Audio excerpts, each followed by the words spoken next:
My name is Homotso Moloto, and I grew up here in Soweto, was born here, grew up here till I was about 12, then moved to the western suburbs of Johannesburg, and that's about it. Yeah, and I'm Vusi Langa, also born in Soweto, moved out around 1995, what, 6-7 years I was living in Soweto, and yeah. I'm Simon Vechter. I was born in Johannesburg and lived there most of my life. At the moment I'm a safari guide and working in the Kruger National Park. My name is Keith Finnemore. I'm a farmer, an organic citrus farmer in Addo, which is in South Africa, just north of Port Elizabeth. And we grow mainly lemons here. This is the first and basically the main question. Do you think that aid would be better to help or trade? Would it be better if a charity came to give stuff, or if trade came to the area? You want to answer? I'll start. I think trade is way better. Yeah. Because if you just keep giving someone handouts, they'll never ever get up on their feet. It's that old saying of you teach somebody to fish instead of giving them fish. Yeah. What happens when the aid runs out? So rather trade. Rather trade, and I think especially with an employment rate, because you're just going to aid them and nothing ever going to happen. But with trade, he might end up having to employ more people, and I think especially for a place like this, A developing country. Developing country, trade is way better than aid. Aid works in very extreme conditions, but it should not be a continuous form of support. Yeah. But of course, if you have a situation where there's a natural phenomena, like floods or droughts or something like that, where there has to be some aid intervening because people have lost everything, that is good. But if they are dependent upon permanent aid, it's not good. They live then on handouts, and they need to develop by their own means. And so I think if you can do that, then it will be much better. Definitely trade, but I think there's room for both.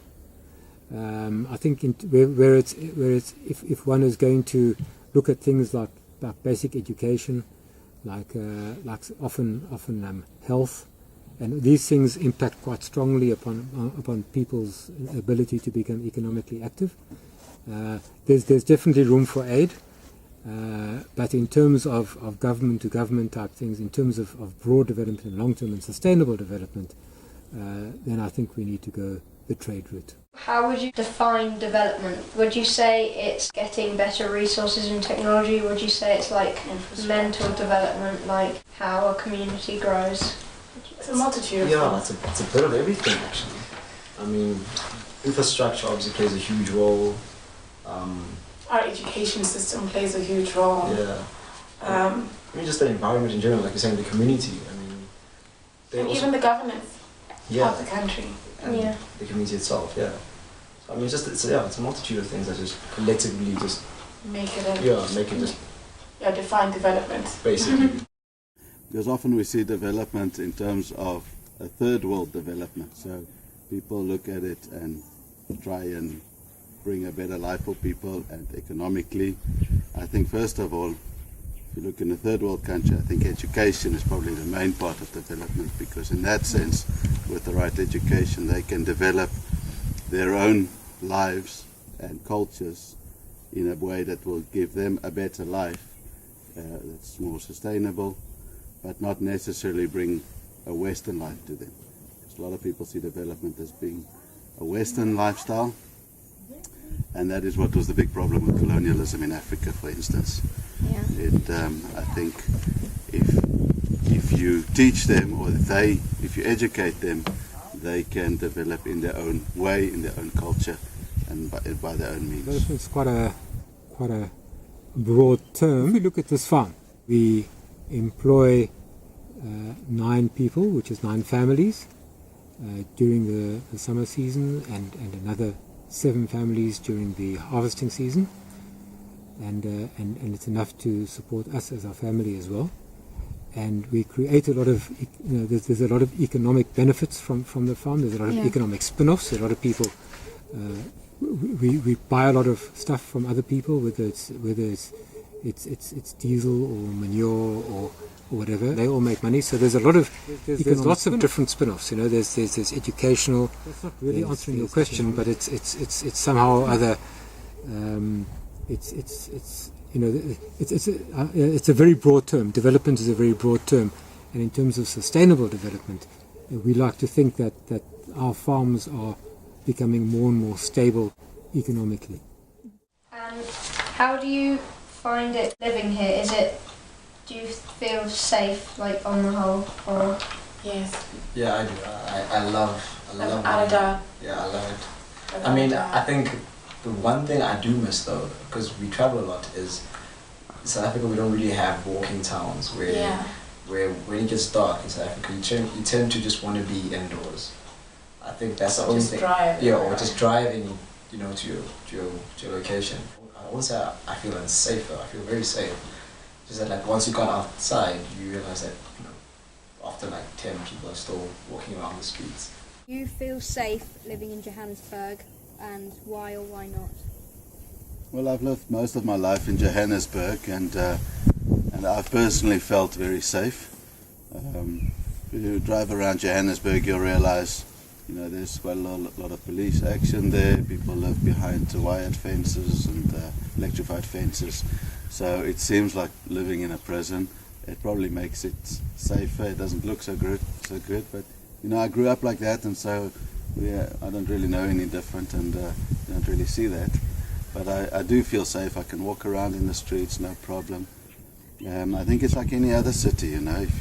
If you get to the wrong areas at the wrong time of the day, you can get yourself into trouble.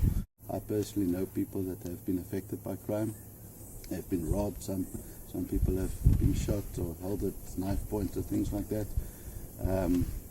But nevertheless, I do feel safe. That also happened a few years ago, so things kind of change, and of course. What do you think charities and or the government do to actually, like, take action against problems like not being able to go out at night?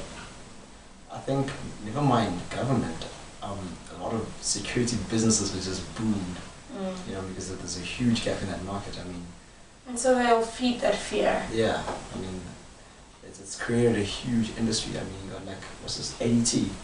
They're from Australia, and now they just pumped a whole lot of money. Is ADT in Soweto now? Yeah, they pumped a whole lot of money, and like they're all over South Africa, because I think government played a big part in it, you know, with the change of the government and them impacting local communities. They, you know, a lot of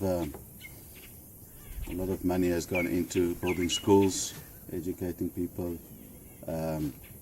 Also in terms of job creation, we've gone through a tough process, you know, with affirmative action and things like that. A lot of jobs went more to black people. But that has given them the opportunity to get into positions and where they wouldn't otherwise have gotten that quickly. And I think so the change was quite rapid, but in the long run, it helped a lot. Now looking back, you can see the changes have been good, but 10 years ago it might have felt that it went too quickly. So they were forcing the changes very quickly, but I think that was a good move. And also, of course, government is trying to subsidize housing, schooling. No, I think in terms of agriculture generally in South Africa, we are probably one of the least interfered with agricultural industries in the world. Government does very little in South Africa in particular in terms of supporting agriculture. Would you agree with the statement South Africa is a first world country in a third world continent? Yeah, I think so. I think South Africa has a lot of influences from Europe and also even the States. So that development and changes in South Africa is from a third world origin, and it has developed South Africa more than most of the other African countries. I wouldn't agree, because there's nice parts, like South Africa, there's some beautiful parts of South Africa, but majority of South Africa, like as soon as you get out like the big towns or where your guys most of our population is in the rural areas, by the way. And I mean, like you look at like yeah, once you get out of places like Rosebank where your hotel was, a lot of those places are undeveloped. I mean, yeah, we have very nice skyscrapers and, you know, but I think majority is undeveloped. Majority is in the rural areas. Yeah. So just merely on that point alone, I would say no. Are we developing at a good pace? I'd say yes. Yeah, I'd say we're getting there. And, but we still have third world problems.